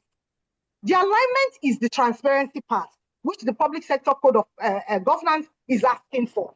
The draft code, it talks something about fiscal transparency and public disclosure of financial records and independence, which is independence of political clearance. Now, thank you, Dr. Abimbola. I'm afraid we are running out of time. We have to allow you. We can now hear your passion coming out for this. Very important. So I think that there's a lot of work. Yes, a lot of work to be done. And I honestly think that this is a fantastic role, particularly for the public sector group bringing this on, that the IOD can sit down and really now honestly just help these agencies in terms of ensuring that things are done properly. Thank you. Thank you so much, Dr. Abimbola. And I like everything you have said, particularly the role of the IOD, the CIOD public sector group. There's an announcement, that I've been talking about that we made after this. It's a recommendation, so please look out for it. But now I have to allow Mrs. Adio, Dr. Oko, and Dr. Zan to give very quick parting shots as Dr. Abimbola has done most of it for us. Mrs. Adio, over to you very quickly. Thank you, Dr. Akinyele. So for me, I believe we're on a journey. Corporate governance came to fall over 20 years ago as a result of the collapse of Enron and some of the companies that had bad corporate governance practices. And we've seen shifts over the years. This conversation, maybe about 20 years ago, we would not be having it, but we're here today, right? And what we're looking to do is how we can move that needle forward to the next phase. And so this is progress. Exactly. Thank you. The alignment between the theory and practicality of governance is very critical. And in achieving this, we need to look at transformational leadership, ethical stewardship, necessary for us to achieve this ambitious vision of ours in Nigeria. This digitalization is very key. It's forward-looking. It helps us stand, within the global stage, and acts as a very major form of deterrence. Thank you very much. Thank you very much, Dr. Zan, our pioneer statistician general in Benue State. Yes, this has been very, very fantastic and timely and apt. I would like to see a case where, like Mr. Dio just said, we digitalize things, and when we digitalize things, they start generating data that hitherto was not possible. And when we have data, the next question is, and so what? What I would like to see would be using that data to build an early warning system, right? We don't have to wait until the system is crumbling. There should be a way to foresee a possible collapse of either the system or a part of the system early enough for interventions to be made. This was done during my time in the central bank, early warning systems for the banks, and also when it comes to where interbank settlements, where payments that are hanging in the air, transfer didn't go through, all that. Some analysis was done behind the scenes that I was part of that really tried to forestall how to get early warnings and get things fixed. So I would like to see this in this SOE conversation. Digitalizing and gaining early warning systems. Well, thank you very much for that. Dr. Oko, final words. Thank you very much. I think that Dr. Abimbola has very succinctly, made my own closing argument. But let me just try and summarize it around 4 key points. One for me, it's about strengthening state-owned enterprises boards and making them more the appointments more merit-based. You cannot totally eliminate politics in those appointments, but at least as much as possible make them merit-based. So, for example, what is the pedigree of someone that you're appointing into the board of Bank of Industry, right? 2, let's try as much as possible to professionalize the leadership of the SOEs, right? So here I'm talking about the CEOs and the executive directors, for example. You've seen in other climes, and the tendency is that the more mature, a political system is, the less of those political interference you're going to be getting in those appointments. We've seen situations in other climes where even the appointment of the central bank governor is not really, it's not even an indigent. It's not even a citizen of the country. The appointment of maybe the CEO of NHS, for example, it's totally professionalized. So we can also, as much as possible, apply such measures into the appointment of the executives of the SOEs. Third is around the enforcement, of financial governance, financial transparency of these state-owned enterprises. And lastly is this issue of, regulatory governance. We have to make a clear distinction between policy, operations, and regulation, right? And ensure that there are clear boundary lines between those functions. So I've heard arguments around Murphy and the role of Murphy now. So Murphy, Ministry of Finance, Ministry of Petroleum Resources, those are institutions that are, concerned with policy, right? You have NNPC, Bank of Industry, Bank of Agri. Those are the SOEs. Those are the state-owned entities, right? And there has to be a clear distinction between policy and operations. And then you have the regulation, right? Which is also different from the operation. So you have NERC, for example, regulating power sector entities. You have NUPRC regulating, the petroleum. So there has to be a clear distinction between operation, policy, and regulation. And, in terms of how you want to also tie all of this up, I will again make the case for a SIGA in Nigeria, because there are things around even board evaluation of state-owned enterprises. How is the board evaluating their performance, the performance of the directors? And this will feed back even into those who are making those appointments to say, listen, these guys that you have appointed there are not doing anything. That comes from, the board evaluating itself. So I think that those four key issues should come under strong consideration and advocacy by the Institute. Thank you very much, Dr. Oko. I can feel the transfer of passion across the panelists and moving. It's a strong flow of passion there. I see Dr. Eniabimbola still giving thumbs up from the chat room. So well done. This has been a very, very insightful and a very passionate webinar. Everyone has spoken eloquently, and every single comment actually matters. Perhaps we should even start a campaign, SIGA Matters, because we've had SIGA across the panel and even to the speaker, and we may see certain SIGA type functions from the FRCN to the MOFI and others, but it feels like the consensus in the room is that there should be a strong SIGA standalone entity to do what it does best. So institutionalizing the framework has also been something that has been talked about strongly. We've talked about merit-based as much as practicable, merit-based appointments, that even where politics is involved, there can still be a meritorious factor, even in the politicization of appointments.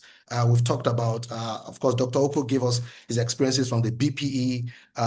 Dr. Zahn, yes, gave us, the enabling law and the process flow from law to operations, in the bureau, in the statistical bureau in Benue State. And Mrs. Adio gave us at the beginning a slightly contrarian view, that politics cannot be removed from it. However, even when it happens, the people there can actually do right by themselves, establish a governance framework, get committed to that framework, tenure, their appointments, so that, the level of political influence is minimized. And I think I spoke our words there. We also got comments from the first vice president, from the second vice president, from our immediate past president, and also from our president as well, telling us the things that the CIOD is doing in terms of collaboration, collaboration. And that's why, with the benefit of the presidium here, we have literally everyone that can make a decision in the room. Madam Chair, with your permission, I want to recommend that Dr. Oko and Dr. Abimbola be invited to be members of the public sector group. You know, they are already members of the CIOD. I see the MCIOD there. So they can be invited to be members of the public sector group if they are not yet. Dr. Zahn, you have 2 steps to go. First, I believe the DG will be sending you an email after this, inviting you to be a member of the CIOD. And then after that, we'll be more than happy to bring you in to the public sector group. So all in favor, say aye. The eyes have it. The eyes have it. So I think that is sorted. On that note, thank you very much. On that note, we would like to connect you to invite Are Adebayo Shodade to give us the vote of thanks, you know, to thank everyone appropriately. But just before you do that, Are, there's one important question that was not answered in this webinar at all. I'll just check if the IT gentleman is ready. It's a very important question about Nigeria and Ghana. We never miss it. So I need you to take a poll as to which jollof rice is actually better. Is it Nigeria's jollof or is it Ghana's jollof? So please, your voting starts now. Very, very important question of corporate governance that needs to be answered here. So let's see. All right, so the poll is up. Please feel free. I see not responding, the hosts and panelists cannot vote, you know, so that we are not politically implicated. Okay. So it's for the webinar. It's for the webinar participants. Is the poll up very quickly? All right. If it's not working, please just go into the chat box and tell us Nigeria Jollof or Ghana Jollof, so we know, you know, who are the patriots and who are the traitors. Doctor, I'll say it depends on where you are eating the jollof rice. It depends on where you are. Okay, it depends on where you are. You are coming from. All right. So on a, you know, that was just on a light note to let you know that we love our Ghanaian friends and we can always learn from them as sure as they learn from us as well. Oh, I see excellent. Okay, so this one is a majority. There's no contest here. Nigeria Jollof is better. So Are Adebayo, our vice chair, please over to you to give the vote of thanks. Thank you very much. This is rigging, doing the vote exclusively for Nigerians. Thank you very much. Our president and our VPs, they are present. The chairperson of PSG, distinguished participants, ladies and gentlemen. On behalf of the public sector group, I would like to express our profound appreciation to everyone who joined us for today's webinar. It's been an enriching and insightful session, and we are truly grateful for your time and engagement. First, we extend our sincere gratitude to our chief host, the president, and the chairman of the Governing Council, Otumba Adetunji Oyebanji, FCIOD, for his unwavering support and leadership. Our appreciation also goes to the DG, CEO, Dr. Taiwo Nolas Alausa, for his continuous encouragement and commitment to strengthening our sectoral group. A special thank you to our team speaker, our moderator, and our esteemed discussants. Your perspectives on this subject matter have been very invaluable. The depth of your insight has truly elevated the quality of this discussion. We are also grateful to our members and invited guests who took time to participate. Your contributions, comments, and questions added richness to today's conversation, and we appreciate your commitment to the work of the public sector group.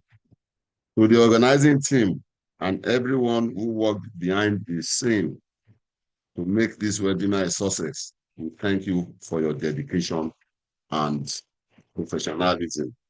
As we conclude, we look forward to continued collaboration, deeper engagement, and the implementation of the TIC of the key takeaways from today's session as we strengthen governance in our public sector institutions. Thank you all once again for being part of this critical dialogue. Please enjoy the rest of your day. Thank you very much. Well, thank you very much, Vice Chair, for those rising vote of thanks, and I see people applauding that. Thank you so much. Ladies and gentlemen, Mr. President, members of the Presidium, our DG, our distinguished speakers and panelists, we have come to the close of the webinar. There is an important link that will be shared shortly, which is just a corporate governance survey, if I'm correct, from the CIOD directly. Please feel free to scan the QR code as it comes up now, or just click the link in the chat box. All right, and please, please take that survey from the CIOD. It's our corporate governance survey. We have such a rich representation in the room and would like to capture your views. So just take out your phone, your camera, and scan the QR code. It takes you to the survey, or you can use the link in the chat box. I believe it will be put there shortly. It's been an honor to moderate this. Thank you very much for your rapt attention, for your insightful discussions. We will share communication, around everything that has been agreed, everything that has been spoken about, to your emails, because you have registered for this. So please look out for emails from the Institute or directly from the public sector group, inviting you to participate in our other events. And if we do not meet till next year, wish you a very, very Merry Christmas and a prosperous New Year ahead. Thank you very much. God bless you. Thank you, Dr. Thank you very much.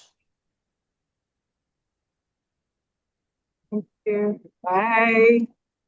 Bye-bye.